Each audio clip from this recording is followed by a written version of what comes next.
cercando di aiutarla, preparandola alla peggiore delle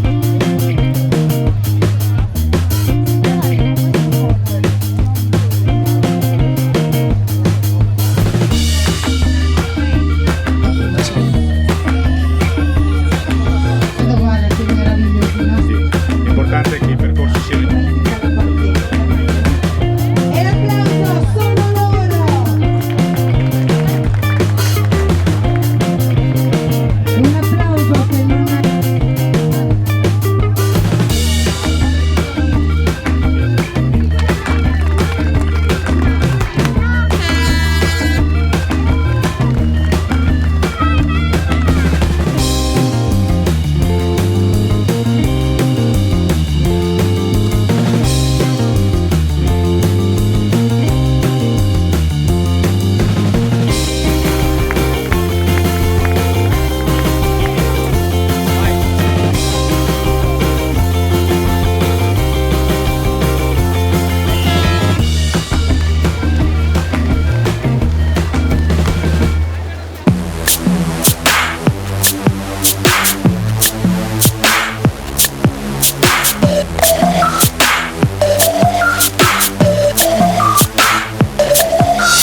oggi è andato tutto bene, fin dal nuoto sono partito benissimo, sono riuscito a stare coi primi, sono uscito quarto dall'acqua, quindi benissimo rispetto al mio solito.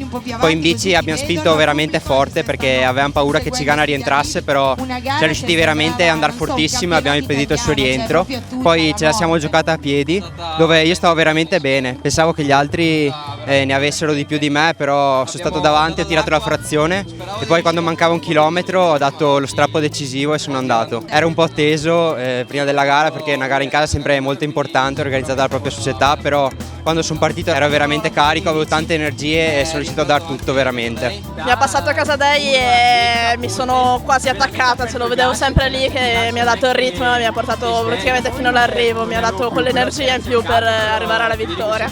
Tra il primo e il secondo giro di corsa, quando ho visto che Elisa iniziava a faticare, allora ho provato a dare un allungo e vedere come reagiva. E lei lì ha ceduto e sono andata.